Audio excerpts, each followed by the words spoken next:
बीच आ चुके हैं।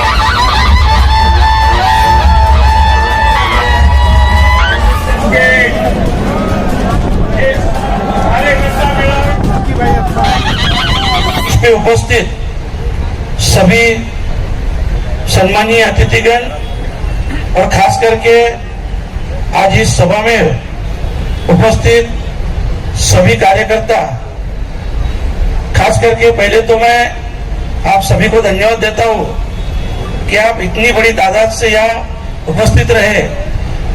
इसके लिए मैं शोएब भाई से भी, हमारे सभी पार्टी के नेतागण, पदाधिकारी और सभी कार्यकर्ताओं को धन्यवाद देता हूं। महाविकास आघाड़ी की ओर से अपने पार्टी को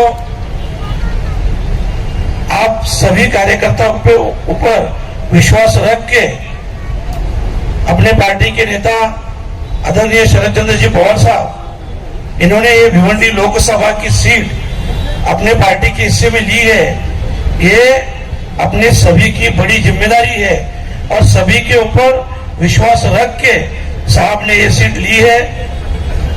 बहुत से मुद्दे शोएब भाई ने उठाए।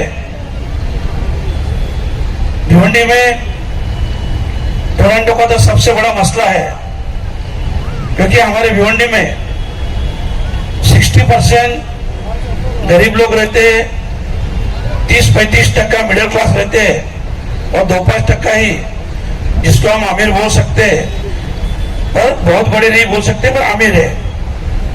तो ऐसी स्थिति में हमारे जो 60%, 90% लोग हैं,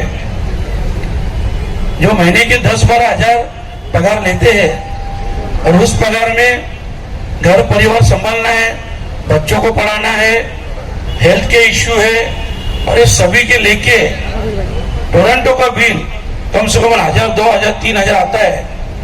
तो ये स्थिति में बहुत ही स्थिति खराब है। और खास करके हमारे आईजीएम हॉस्पिटल, जो आपने देखा होगा, जिसको जिला रुग्णालय होना बहुत जरूरी है, क्योंकि हमारी लोक संख्या देखी तो बहुत पहले होना चाहिए था, पर यहाँ के खासदार की उदासीनता है। वो बोलते तो है 35,000 करोड़ का काम किया, क्योंकि वो उनके टक्केवारी के हिसाब से बोलते रहेंगे। वो टक्केवारी के खासदार है, और अगर दिखाए कि 35,000 का काम कहाँ हुआ, 35,000 करोड़ का, तो हम मान जाएंगे। देखो, मैं आपसे इतना ही कहूंगा, शोएब भाई ने बहुत से मसले मुद्दे रखे और आवार साहब भी अपने को मार्गदर्शन करने वाले हैं। मैं आपसे यही कहूंगा कि जिसने 10 साल इस लोकसभा का नेतृत्व किया, वो खासदार 10 साल में उसके अधिकार को समझ नहीं पाया, उसके काम को समझ नहीं पाया कि उसके अंडर में क्या क्या काम आता है। इसके लिए वो सबसे फेल खासदार है। और मैं आपको यही बात कहूंगा कि देखो, ये जो लड़ाई है ना, ये भ्रष्टाचार के खिलाफ लड़ाई है, ये महंगाई के खिलाफ लड़ाई है। और खास करके आप देख रहे हो, अपन जब भी किसी बीजेपी के लीडर से पूछो, भाई इतनी महंगाई हुई, तो वो बोलेंगे अरे 370 हटाया, अरे इतना भ्रष्टाचार हो रहा है, वो बोला अरे राम मंदिर बनाया। अरे हम लोग पूछते हैं, भाई आपने क्या किया? आपने 2 करोड़ रोजगार वादा किया था, उसका क्या हुआ? सिर्फ और सिर्फ 10 साल से आज तक धर्म के नाम पे ये लोग वोट मांग रहे। आज अपने सबके सामने कायदा कानून कुछ बचा है क्या? आप देख रहे हो, ईडी, सीबीआई किसी के ऊपर, मतलब ऐसा किसी को नहीं छोड़ा है। अपने आवार साहब है, उनके ऊपर तो ऐसा ऐसा कैसे दर्ज किया, अब सोच भी नहीं सकते।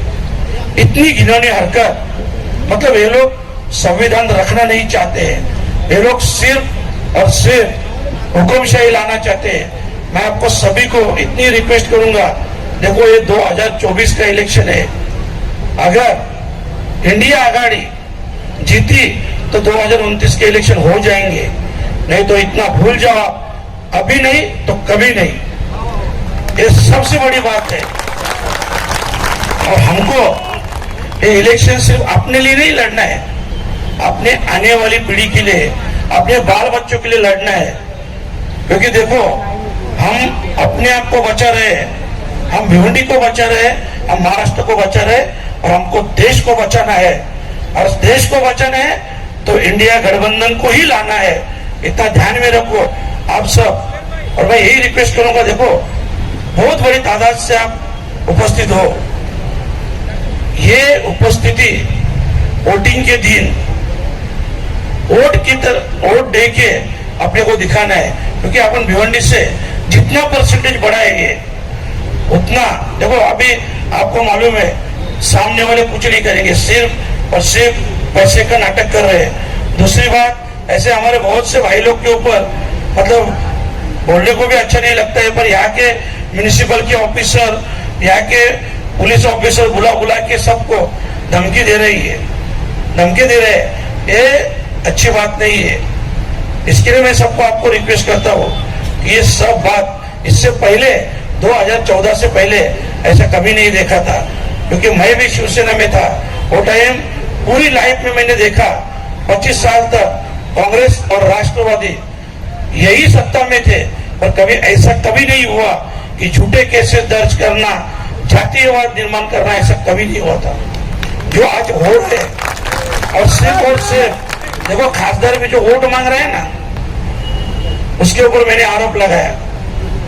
मैंने बोला कि एक खासदार के मतलब डर गया है, इसके नीचे की जमीन सरक गई है। तो खासदार क्या बोला मालूम है, मेरे नीचे का कंक्रीट नरेंद्र मोदी का है, मेरे नीचे का कंक्रीट अमित शाह का है, इसका है, उसका है, सबका नाम ले रहा था। अरे तुम्हारा खुद का क्या है? तुमने 10 साल यहाँ के खासदार हो, 3 साल मंत्री हो, आपका क्या है वो तो हमको बताओ। तो इसीलिए ऐसे निकम्मे खासदार को, और खास करके अपना संविधान बचाने के लिए, अपना देश बचाने के लिए ये टाइम अपने को वोटिंग करना है। मैं आपसे आह्वान करूंगा कि ज्यादा से ज्यादा सभी लोग जिम्मेदारी से घर से बाहर निकल के वोटिंग कीजिए और इंडिया गठबंधन की आघाड़ी को मजबूत कीजिए। यही मैं आपसे रिक्वेस्ट करता हूँ, रजा लेता हूँ। धन्यवाद। जय हिंद, जय महाराष्ट्र, जय राष्ट्रवादी।